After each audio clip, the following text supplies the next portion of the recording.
Just first and foremost, it feels great to be back on the win column. Just proud of, like I've told y'all several times behind the scenes, that I really love this team and they have a spirit about them.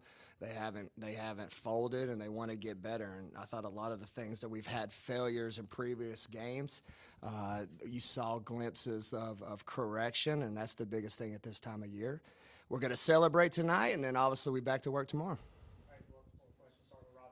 Was asking Jerk about the start of the game and just the importance of that to come out and get a 14-2 start. It looked like the team had a lot of energy. Was that a real point of emphasis for y'all to come out and kind of hit them in the mouth early and get up on them early like that? Yeah. Our theme for, before I came out to the team was answer the call. All right, because I thought we had a great scout at LSU, but we didn't do anything we worked on for 2 days in our ball screen coverage. And the next thing you know, I think we're down 9-0, 11-0. So I told them, hey, answer the call today when the ball goes up, that for 2 days we've worked unbelievably hard on having a great plan. Stick to it and see if we can't execute. So to your question, it was huge for us to come out, follow the scout, and like I'll tell them, it's funny how things can work out. Second star for Chandler, and she has a really big game. I guess, what did you think of her performance tonight? Yeah, for me, it's one of the main reasons why she's in the starting lineup. The kid is just tough. We've talked about her Achilles injury and how she's coming back, how I told her to get ready by Christmas because her best basketball is ahead of her. But the points that she got had nothing to do with shots. It was second-chance points. And you need that on a team that, everybody can't just shoot the ball. Who's willing to do the little thing? And Chandler does that with not only with toughness but with a smile on her face. So her 2 offensive rebound and puts back there were huge to help us to get off to a great start. And I'm just really happy the way she's playing right now. Especially, I think tonight we said was career high or tied a career high. Yeah, and she's working hard behind the scenes, and there's no doubt in my mind that her best basketball is still ahead of her.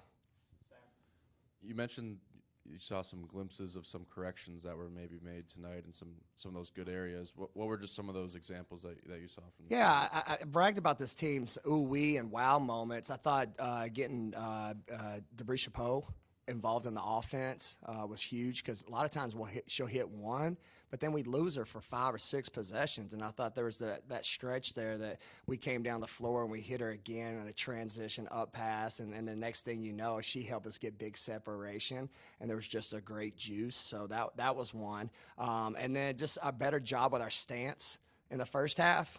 Now, the second half, no. But the first half, I thought we had better closeouts. Our hands were up. We didn't leave our feet as much, and those are things that we've been working really hard on behind the scenes.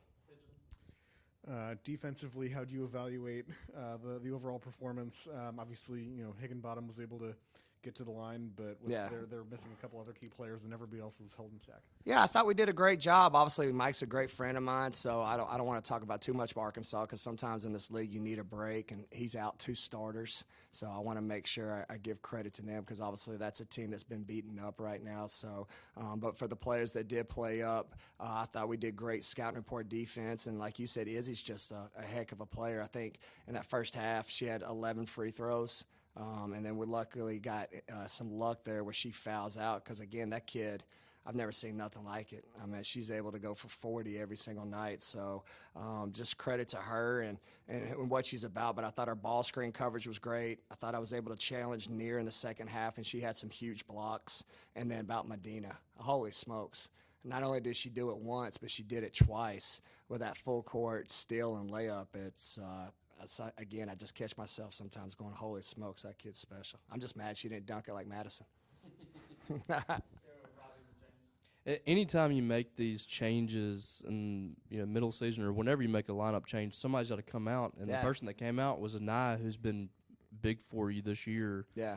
How has she handled that? Chandler talked about how the conversations they've had and how Chandler reached out to her and things like that. I'm not asking you to tell me what your conversations were like, but how she handled, the change that now she's coming off the bench. Yeah, the kid's a competitor. I thought in the LSU game she changed the course to get us back in that game because she's electric. I think tonight was some just bad luck. She had some great takes there that shots didn't go, and next thing you know, it just bobbled and it just wasn't her night. So I expect her to be the ultimate competitor. Just because she's coming off the bench now doesn't mean that's going to stay in that role. But I just thought it needed to be a change based on certain things within our team, and made that call. So, but she's a main piece. Obviously, for us to beat Alabama, we need her, and we need what she can bring to the table. And it's not just her ability to score; it's her ability to pass and make big-time plays, along with her defense. So, I expect her to bounce back like a pro here Sunday.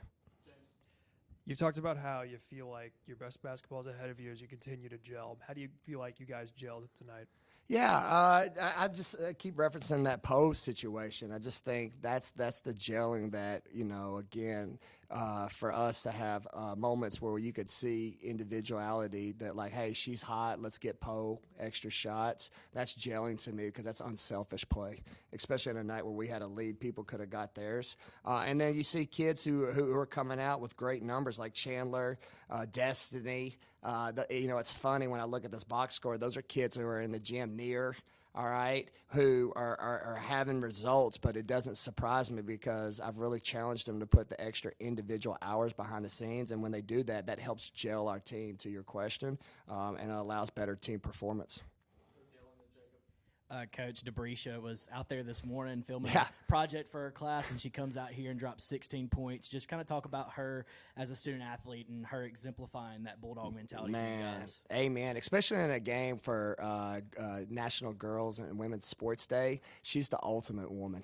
She really is, because it's, again, I always preach to them, it's funny how life works when you roll up your sleeves and you work hard.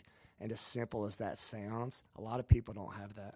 They don't. She does. And I bragged about it from the first day I went to her house about that Mississippi work ethic, that blue-collar work ethic. She's like the dream like I would want my daughters to be. I mean that because, first of all, her faith, too. That's something we don't talk about. She's a woman of faith.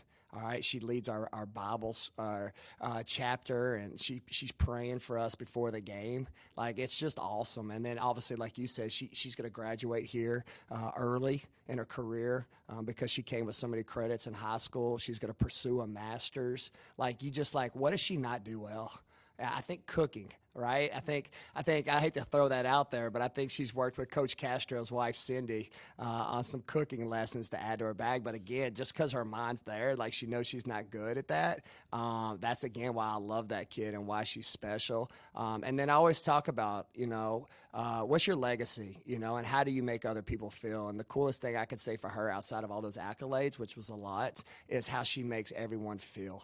Everybody, anytime she talks, they listen because they respect her. And then, like I said, there's a lot of little girls out there that are about to play sports on a day like today that look up to Poe, and she's a major reason why she gives a lot of other kids here hope in the state of Mississippi.